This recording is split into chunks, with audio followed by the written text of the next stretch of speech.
আন এক ডাঙৰ খবৰ জেললৈ যোৱাৰ পূৰ্বে পুনৰ এবাৰ গৰজি উঠিল শিক্ষক ভিক্টৰ দাস।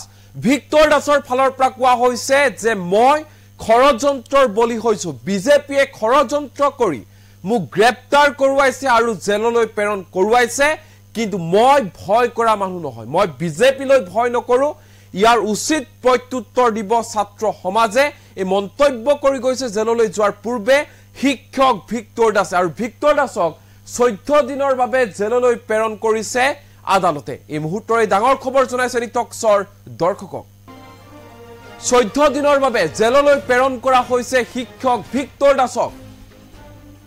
হাজো ন্যায়িক দণ্ডাধীশৰ আদালতত হাজিৰ কৰোৱা হৈছিল শিক্ষক ভিক্টৰ দাসক আৰু নিশাৰ ভাগত গ্ৰেপ্তাৰ কৰা হৈছিল ভিক্টৰ দাসক। ইয়াৰ পিছতে 14 দিনৰ বাবে জেললৈ প্ৰেৰণ কৰা হৈছে শিক্ষক ভিক্টৰ দাসক। আদালতৰ ভিতৰৰ পৰা বীৰ দৰ্পে ওলাই আহিল ভিক্টৰ দাস আৰু গৰজি উঠিল বিজেপিৰ বিৰুদ্ধে ভিক্টৰ দাস। বিজেপিৰ ষড়যন্ত্ৰৰ বলি হৈছে বুলি বিস্ফোৰক মন্তব্য কৰি গ'ল ভিক্টৰ দাসে। মই বিজেপিৰ ষড়যন্ত্ৰৰ বলি হৈছো, আক্ৰোশমূলকভাৱে মোক গ্ৰেপ্তাৰ কৰা হৈছে, মই ভয় খোৱা নাই আৰু মই ভাগৰা নাই। জেলৰ ভিতৰত যদি মোক কোনোবাই মাৰিও পেলায় তেন্তে চিন্তাৰ প্ৰয়োজন নাই, কাৰণ পুনৰ ভিক্টৰ দাসৰ জন্ম হ'ব। বিজেপিৰ শতাধিক যুৱকে মোৰ ঘৰত প্ৰথমে প্ৰৱেশ কৰি মাৰপিট কৰিছিল আৰু সেয়া সকলোৱে দেখিছে আৰু এই ক্ষেত্ৰত হতাহতিও হৈছিল। এই কথা স্বীকাৰ কৰিছে ভিক্টৰ দাসে। সত্যৰ সদায় জয়, ছাত্ৰ সমাজে কোনো ভয় নকৰিব, মই ছাত্ৰ সমাজৰ লগত আছো, প্ৰত্যুত্তৰ ৰিজাল্টেৰে দিব লাগিব ছাত্ৰ সমাজে। এই আহ্বান জনাইছে ভিক্টৰ দাসে। জেললৈ যোৱাৰ পূৰ্বে ছাত্ৰ সমাজক ভয় নকৰিবলৈ আৰু বিপথে পৰিচালিত নহবলৈ আহ্বান জনাই গ'ল শিক্ষক ভিক্টৰ দাসে। এই মুহূৰ্তত জনাইছো এই ডাঙৰ খবৰ। আজি ভিক্টৰ দাসক নিশাৰ ভাগত গ্ৰেপ্তাৰ কৰা হৈছিল আৰু ইয়াৰ পাছতে ন্যায়িক আদালতত এনেধৰণে হাজিৰ কৰোৱা হৈছিল ভিক্টৰ দাসক আৰু আদালতৰ পৰা ওলাই আহি ভিক্টৰ দাস গৰজি উঠিল সংবাদ মাধ্যমৰ সন্মুখত। ভিক্টৰ দাসৰ ফালৰ পৰা স্পষ্ট ৰূপত কোৱা হৈছে মোৰ বিৰুদ্ধে ষড়যন্ত্ৰ ৰচনা কৰা হৈছে, মই ষড়যন্ত্ৰৰ বলি হৈছো, বিজেপিয়ে ষড়যন্ত্ৰ ৰচনা কৰিছে, আক্ৰোশমূলকভাৱে মোক ফচাই মোক গ্ৰেপ্তাৰ কৰোৱাই এতিয়া জেললৈ প্ৰেৰণ কৰিছে বিজেপিয়ে। সম্পূৰ্ণৰূপে গভীৰ ষড়যন্ত্ৰৰ বলি হ'বলগীয়া হৈছো মই, কিন্তু ছাত্ৰ সমাজে ভয় নকৰিব, ছাত্ৰ সমাজে ইয়াৰ প্ৰত্যুত্তৰ নিজৰ ৰিজাল্টেৰে দিয়ক, ছাত্ৰ সমাজে ভয় নাখাব, ভালদৰে পৰীক্ষা দিয়ক, মই ছাত্ৰ সমাজৰ লগত আছো আৰু ছাত্ৰ সমাজো মোৰ লগত আছে। সকলোৱে দেখি আছে যে বৰ্তমান সময়ত কি চলি আছে বা কি হৈ আছে। এনেধৰণে মন্তব্য কৰা দেখা পোৱা গ'ল শিক্ষক ভিক্টৰ দাসক। পুনৰবাৰ কৈছো যে আদালতে 14 দিনৰ বাবে জেললৈ প্ৰেৰণ কৰিছে শিক্ষক ভিক্টৰ দাসক। এই মুহূৰ্তত ভিক্টৰ দাসৰ মন্তব্য আমাৰ লগত আছে। জেললৈ যোৱাৰ পূৰ্বে প্ৰাক মুহূৰ্তত কি কৈছে ভিক্টৰ দাসে, মন দি শুনক। ঠিক আছে, গোটেই অসমৰ ৰাইজে দেখি আছে কি কৰিছো কি কৰি থকা নাই। ঠিক আছে, ভিক্টৰ সেনাই ভয় খাব নালাগে, ভালকে পঢ়িব লাগে। ঠিক আছে, বিজেপিৰ 150টা ল'ৰা আহি কিনে আমাৰ ঘৰত মাৰামাৰি কৰিছে, চবে দেখিছে, হতাহতি হৈছে, ষড়যন্ত্ৰ হৈছে। আৰু এটাই কথা মই কৈ আছো, ভিক্টৰ সেনাই ভয় খাব নালাগে, ভিক্টৰ দা ভয় খোৱা নাই আৰু মই ভাগৰা নাই। আৰু কোন ভালকে পঢ়িবি, প্ৰত্যুত্তৰ দিব লাগিব ৰিজাল্টেৰে। এজন শিক্ষক হিচাপে কি ক'ব? প্ৰত্যুত্তৰ দিব লাগিব ৰিজাল্টেৰে। এজন শিক্ষক হিচাপে কি ক'ব? মুখ্যমন্ত্ৰী ষড়যন্ত্ৰ কৰিছে নেকি? মই এটাই কথা ক'বলৈ বিচাৰো, এই সত্যৰ সদায় জয়। ঠিক আছে, এইটো কথা তহঁতে চবে মনত ৰাখিবি আৰু ভিক্টৰ সেনা ভয় নাখাবি। ঠিক আছে, ছাত্ৰ সমাজলৈ এটাই আহ্বান যে কি এইবাৰ পৰীক্ষা নিকা হ'বই লাগিব আৰু ভালকে পঢ় তহঁতে যিমান বিলাক আছে। হতাহতি যদি হৈছে, হতাহতিও কৰিছে, এটা ষড়যন্ত্ৰ। ঠিক আছে, মই প্ৰত্যেকজন ভিক্টৰ সেনাক ক'ব বিচাৰিছো ভালকে পঢ়, মেথছ, ৰিজনিং, জিকে, ইংলিছ আৰু কাৰেণ্ট এফেয়াৰ্ছ। ঠিক আছে, জেল হৈছে 14 দিন, ভিক্টৰ দা ঘূৰি আহিব আৰু যদি জেলৰ ভিতৰত মাৰিও পেলাই তহঁতে চিন্তা নকৰিবি আৰু ভিক্টৰ সেনা আৰু জন্ম পাব লাগিব। ভালকে থাক, ভিক্টৰ সেনা জিন্দাবাদ था, जिंदाबाद है, जिंदाबाद रहेगा।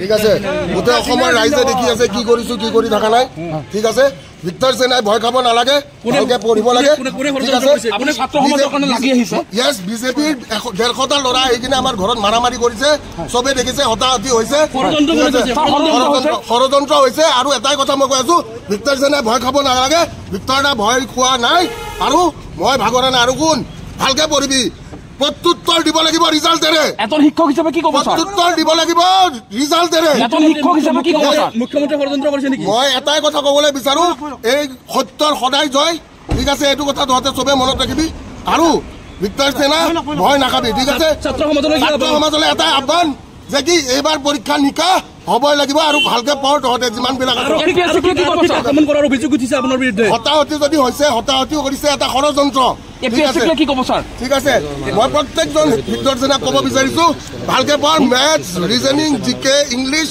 আৰু কাৰেণ্ট এফেয়াৰ্ছ ঠিক আছে জেল হৈছে 14 দিন ভিক্টৰ দা ঘূৰি আহিব আৰু যদি জেলৰ ভিতৰত মাৰিও পেলাই তহঁতে চিন্তা নকৰিবি আৰু ভিক্টৰ সেনা আৰু জন্ম পাব লাগিব ভালকে থাক ভিক্টৰ সেনা জিন্দাবাদ থা জিন্দাবাদ হে জিন্দাবাদ रहेगा ঠিক আছে গোটেই অসমৰ ৰাইজে দেখি আছে কি কৰিছো কি কৰি থকা নাই ঠিক আছে ভিক্টৰ সেনাই ভয় খাব নালাগে ভালকে পঢ়িব লাগে ঠিক আছে আপুনি ছাত্ৰ সমাজৰ কাৰণে লাগি আহিছে ইয়েছ বিজেপিৰ 150টা ল'ৰা আহি কিনে আমাৰ ঘৰত মাৰামাৰি কৰিছে চবে দেখিছে হতাহতি হৈছে ষড়যন্ত্ৰ হৈছে আৰু এটাই কথা মই কৈ আছো ভিক্টৰ সেনাই ভয় খাব নালাগে ভিক্টৰ দা ভয় খোৱা নাই আৰু মই ভাগৰা নাই আৰু কোন ভালকে পঢ়িবি প্ৰত্যুত্তৰ দিব লাগিব ৰিজাল্টেৰে এজন শিক্ষক হিচাপে কি ক'ব স্যাৰ প্ৰত্যুত্তৰ দিব লাগিব ৰিজাল্টেৰে এজন শিক্ষক হিচাপে কি ক'ব স্যাৰ মুখ্যমন্ত্ৰী ষড়যন্ত্ৰ কৰিছে নেকি মই এটাই কথা ক'বলৈ বিচাৰো এই সত্যৰ সদায় জয় ঠিক আছে এইটো কথা তহঁতে চবে মনত ৰাখিবি আৰু ভিক্টৰ সেনা ভয় নাখাবি ঠিক আছে ছাত্ৰ সমাজলৈ এটাই আহ্বান যে কি এইবাৰ পৰীক্ষা নিকা হ'বই লাগিব আৰু ভালকে পঢ় তহঁতে যিমানবিলাক আক্ৰমণ কৰাৰ অভিযোগ উঠিছে আপোনাৰ বিৰুদ্ধে হতাহতি যদি হৈছে হতাহতিও কৰিছে এটা ষড়যন্ত্ৰ কি ক'ব স্যাৰ ঠিক আছে মই প্ৰত্যেকজন ভিক্টৰ সেনাক ক'ব বিচাৰিছো ভালকে পঢ় মেথছ ৰিজনিং জিকে ইংলিছ আৰু কাৰেণ্ট এফেয়াৰ্ছ ঠিক আছে জেল হৈছে 14 দিন ভিক্টৰ দা ঘূৰি আহিব আৰু যদি জেলৰ ভিতৰত মাৰিও পেলাই তহঁতে চিন্তা নকৰিবি আৰু ভিক্টৰ সেনা আৰু জন্ম পাব লাগিব ভালকে থাক ভিক্টৰ সেনা জিন্দাবাদ থা জিন্দাবাদ হে জিন্দাবাদ रहेगा ঠিক আছে গোটেই অসমৰ ৰাইজে দেখি আছে কি কৰিছো কি কৰি থকা নাই ঠিক আছে ভিক্টৰ সেনাই ভয় খাব নালাগে ভালকে পঢ়িব লাগে ঠিক আছে আপুনি ছাত্ৰ সমাজৰ কাৰণে লাগি আহিছে ইয়েছ বিজেপিৰ 150টা ল'ৰা আহি কিনে আমাৰ ঘৰত মাৰামাৰি কৰিছে চবে দেখিছে হতাহতি হৈছে ষড়যন্ত্ৰ হৈছে আৰু এটাই কথা মই কৈ আছো ভিক্টৰ সেনাই ভয় খাব নালাগে ভিক্টৰ দা ভয় খোৱা নাই আৰু মই ভাগৰা নাই আৰু কোন ভালকে পঢ়িবি প্ৰত্যুত্তৰ দিব লাগিব ৰিজাল্টেৰে এজন শিক্ষক হিচাপে কি ক'ব স্যাৰ প্ৰত্যুত্তৰ দিব লাগিব ৰিজাল্টেৰে এজন শিক্ষক হিচাপে কি ক'ব স্যাৰ মুখ্যমন্ত্ৰী ষড়যন্ত্ৰ কৰিছে নেকি মই এটাই কথা ক'বলৈ বিচাৰো এই সত্যৰ সদায় জয় ঠিক আছে এইটো কথা তহঁতে চবে মনত ৰাখিবি আৰু ভিক্টৰ সেনা ভয় নাখাবি ঠিক আছে ছাত্ৰ সমাজলৈ এটাই আহ্বান যে কি এইবাৰ পৰীক্ষা নিকা হ'বই লাগিব আৰু ভালকে পঢ় তহঁতে যিমানবিলাক আক্ৰমণ কৰাৰ অভিযোগ উঠিছে আপোনাৰ বিৰুদ্ধে হতাহতি যদি হৈছে হতাহতিও কৰিছে এটা ষড়যন্ত্ৰ কি ক'ব স্যাৰ ঠিক আছে মই প্ৰত্যেকজন ভিক্টৰ সেনাক ক'ব বিচাৰিছো ভালকে পঢ় মেথছ ৰিজনিং জিকে ইংলিছ আৰু কাৰেণ্ট এফেয়াৰ্ছ ঠিক আছে জেল হৈছে 14 দিন ভিক্টৰ দা ঘূৰি আহিব আৰু যদি জেলৰ ভিতৰত মাৰিও পেলাই তহঁতে চিন্তা নকৰিবি আৰু ভিক্টৰ সেনা আৰু জন্ম পাব লাগিব ভালকে থাক ভিক্টৰ সেনা জিন্দাবাদ থা জিন্দাবাদ হে জিন্দাবাদ रहेगा ঠিক আছে গোটেই অসমৰ ৰাইজে দেখি আছে কি কৰিছো কি কৰি থকা নাই ঠিক আছে